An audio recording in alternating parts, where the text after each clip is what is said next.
Fires, floods, earthquakes. Some people say there is no wild weather here in Southern California, but I've been covering the climate for more than 2 decades, and when a storm hits, you want to be ready. Hello, everyone. I'm KTLA's weather expert, Mark Kriske. And I'm meteorologist Vera Jimenez. We here at KTLA want you and your family to be prepared for anything. So consider this Surviving Disaster Special, your emergency kit.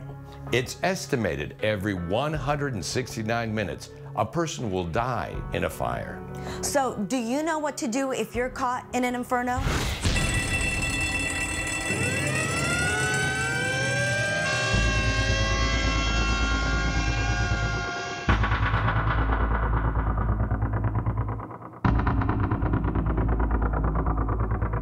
A blazing beast that shows no mercy. Possibly one person trapped in the back of the house. Its power unmatched and completely unpredictable. A huge fire tornado formed as firefighters were trying to save yet more homes. You just never know where it's going to go next.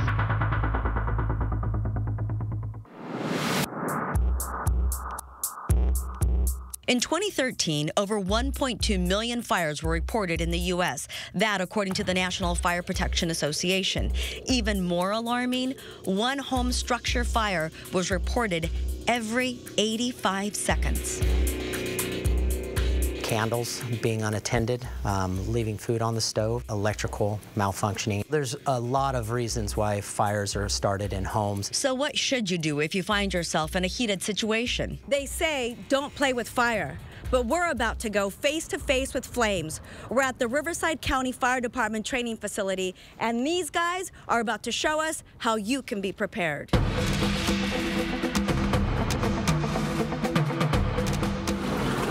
Okay, so explain to me what this environment is. This is a simulation of that hallway. We get low and you crawl as fast as you can, staying as low as you are. Search for the good air. What actually kills people more so than burning to death is their inability to breathe. But what if you're trapped in a room and can't get out? Stay up against the wall right next to a window. If you're on a second floor and you can't escape out that way, I would start throwing things out of the room. Clothes, toys, or jewelry boxes that have piled outside a home can be a direct SOS to firefighters. So tell me why this kitchen environment is so dangerous. Well, we leave our food on the stove unattended. This could cause it to catch on fire. It can move its way up to the wooden cabinets up above, which will spread it all through the home at that point. Another tip to extinguish your risk. All right, so with so many fires happening at night, Keep a flashlight by your bed because you won't be able to see in the smoke. Use that flashlight to see your way out to your escape route. and if you've managed to escape a burning structure, don't go back in, not even for pets. When the fire department gets there, that's the time to tell them that you have pets or somebody's in the house.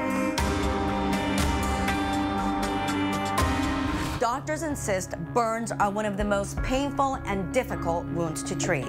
And now our Cher Calvin with local fire survivors and how they were able to escape the scorch. Nature going up in a blaze. Homes igniting in a blink of an eye. Every 30 minutes, a person is injured in an inferno. Singapore Airlines Flight 006 raged into a fireball. The jet slamming into debris and exploding on takeoff. Dr. David Ralph is one of them. I actually just looked up, sitting clear in the back of the plane. The rolling ball of fire had already made it to my seats.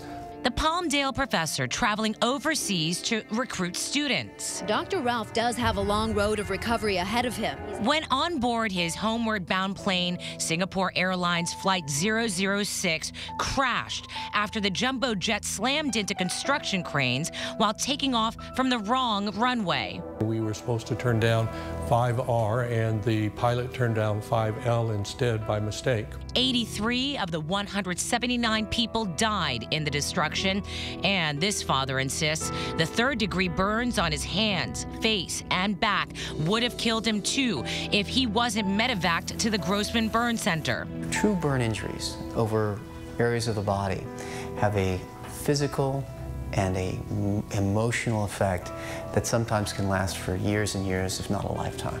After 3 surgeries, skin grafts, plus the progressive use of synthetic skin, KTLA interviewed the survivor 14 years later on the anniversary of the crash.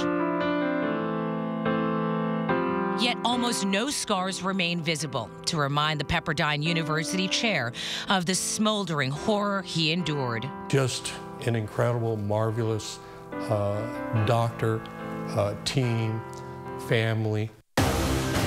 You may think getting caught in the combustion of a plane crash is unlikely. I got 3rd-degree burns, and I was in the hospital for 2 weeks. But what about a pumpkin carving party, igniting a parent's worst nightmare?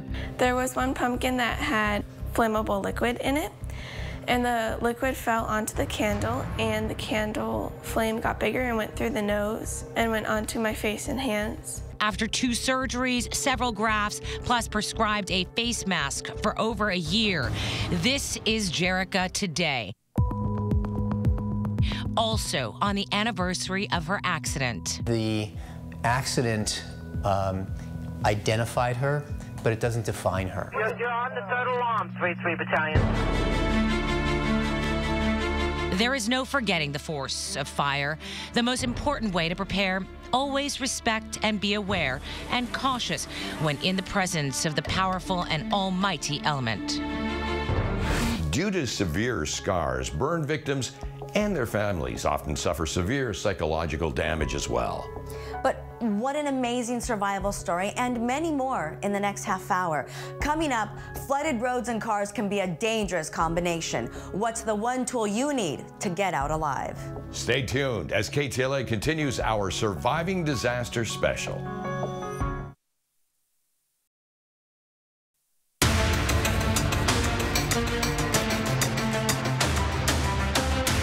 Mother Nature's rain can strike fiercely and suddenly. To not only escape, but survive, one has to plan, prepare, plus a life raft of luck certainly helps. Welcome back to KTLA's Surviving Disaster Special. I'm Mark Kriske. And I'm meteorologist Vera Jimenez. Experts say floods are one of the most common hazards in the U.S. Now, to stay afloat, meteorologist Jim Castillo with important information when waters run high. We are on storm watch. Heavy rain coming down, causing big problems. We were waist deep in water and mud.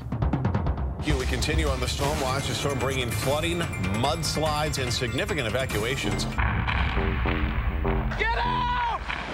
Get out! Our family has lost absolutely everything.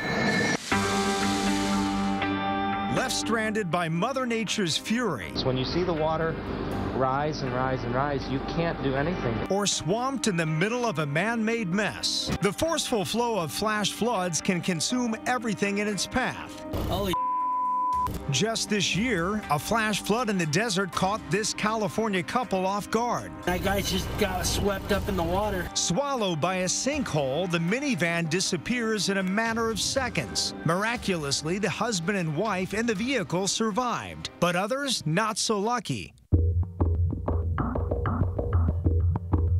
As a yearly average, flash flooding causes more deaths than any other weather-related disaster.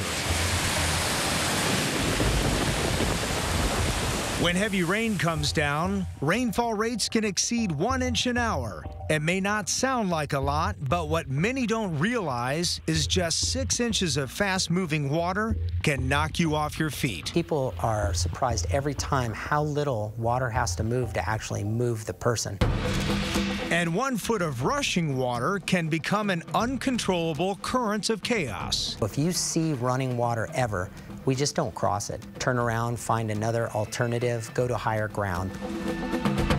What if you were behind the wheel and caught in a flood and you can't get out?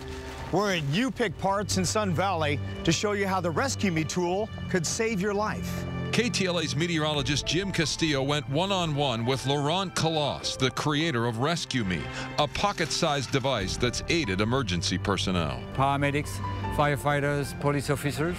So they've been using it for over a decade now, and it's saving many lives. Now we put it to the test. Laurent, your seatbelt's stuck. What do you do next? You use the Rescue Me tool and cut through the seatbelt. Water's rising. You can't get the window down. Come on close to the corner of the window and you shatter it like that. Here we go. That was so easy. The whole idea is to make it more accessible, reachable once every second counts. But not all H2O disasters are devised by the hands of Mother Nature. Of a 93-year-old water main turns the UCLA campus into a flash flood zone.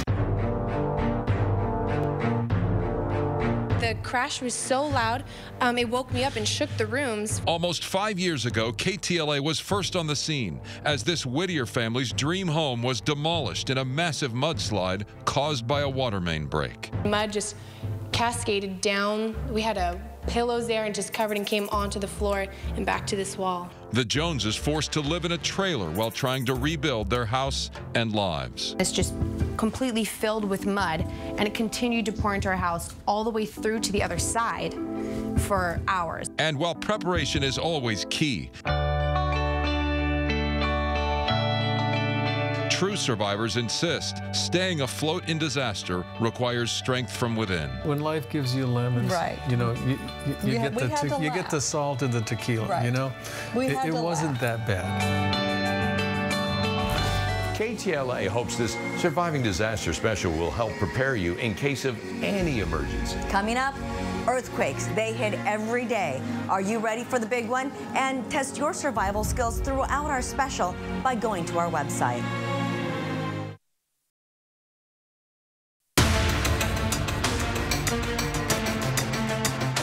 Welcome back to KTLA's special, Surviving Disaster. We hope this information helps. Did you know scientists say Southern California has earthquakes every day, even if they register about a 1.5? And now I'll take a look at the fault lines and find it's not if, but when the next big one is going to hit.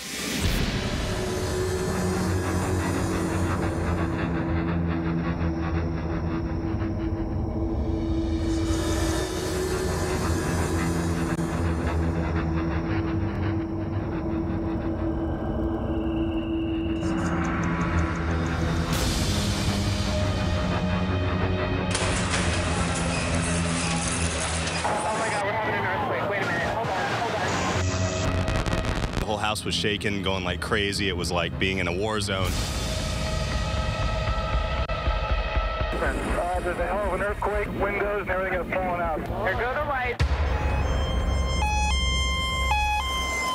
It's going to happen again. The fault that could shake Southern California to its core. The San Andreas is capable of a magnitude 8.1. With earthquake scientists anticipating the arrival of a tremendous trembler, it's never too early to refresh your knowledge of a few disaster do's and don'ts.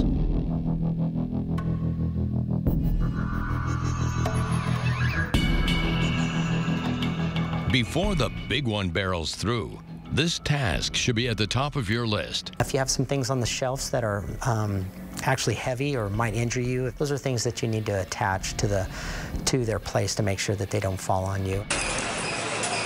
Also, identify safe spots in your home with family members and practice quake drills. And store an emergency food and water kit.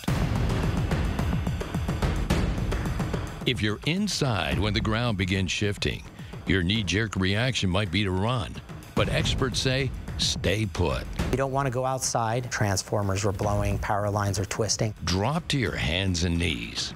And if you can, safely crawl under a sturdy table or desk. If you are in bed, do not dash to a doorway. Instead, remain where you are and cover your head and neck with a pillow. If you're behind the wheel, stop your car, but keep it away from buildings, trees, bridges, and utility wires.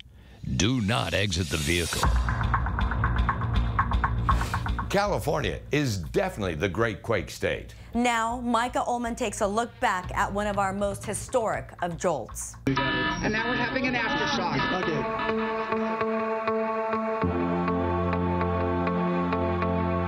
February 9th, 1971, the unanticipated 12-second San Fernando shake strikes just before 6 a.m. I was just scared to death. just scared to death. I turned one way and the glass was coming at me, and I turned the other way, and we had a med room with a big 200-pound cart, and that was coming at me the other way, and I thought, well, I'm dead. The savage shaking injured 2,000 people and killed 64. 47 died at one site alone when the San Fernando Veterans Administration Hospital disintegrated into a pile of rubble. When it first hit, I thought, is this like some, thermonuclear explosion? 3 lost their lives in nearby Sylmar as the first floor of the newly built 6-story Olive View Hospital was pulverized. The first floor was crumbling beneath us. How did these nurses make it out of the rubble alive? My reaction was, yes, I was at work. I had a lot of patients that needed care. I needed to find out if they were still alive or what was happening with my patients. If there's such a thing as an instinctual mode, just not thinking far ahead at all, but enough ahead to start to formulate kind of a plan of how to get out, and certainly being highly motivated because I was one of the people trying to get out. The destruction of Sylmar 71 revealed major California construction flaws with concrete buildings and overpasses collapsing like brittle crackers. We're just probably discovering some of the damages in our home. And even after Sylmar, when homes and businesses have been retrofitted, Southern California has still been hit hard. As you can see, it has completely collapsed. So even if you consider yourself prepared, these survivors suggest always update your earthquake kit. Have a family plan. Because remember, it's not if, but when the next big one is going to hit. And remember, always count on KTLA News in any emergency. And it's not just wild weather and earthquakes that can hit without warning. Coming up, when animals attack, our special Surviving Disaster will be right back.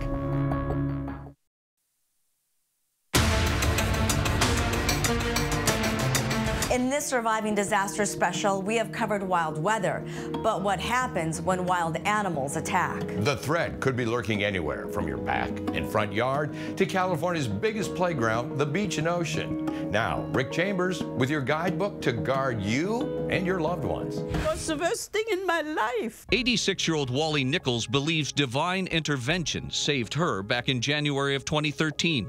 She had walked out her front gate to go check her Riverside mailbox. Her neighbor's 2 pit bulls knocked her to the ground. One dog mauled my leg there, and the other one bit my arm and went around on the side and then bit my ear off. The dogs chewed off much of her right calf muscle, part of her arm, and half of her left ear. A couple of more minutes and I would have been gone. Wally Nichols spent 6 months in the hospital, 6 more in rehab, just learning to walk again. I could feel the entire body of that shark thrashing through its teeth onto my chest. Stephen Robles had an encounter with a great white shark this summer near the Manhattan Beach Pier. Hey, get out of the water! A fisherman had hooked the 7-footer, and Robles crossed the fishing line.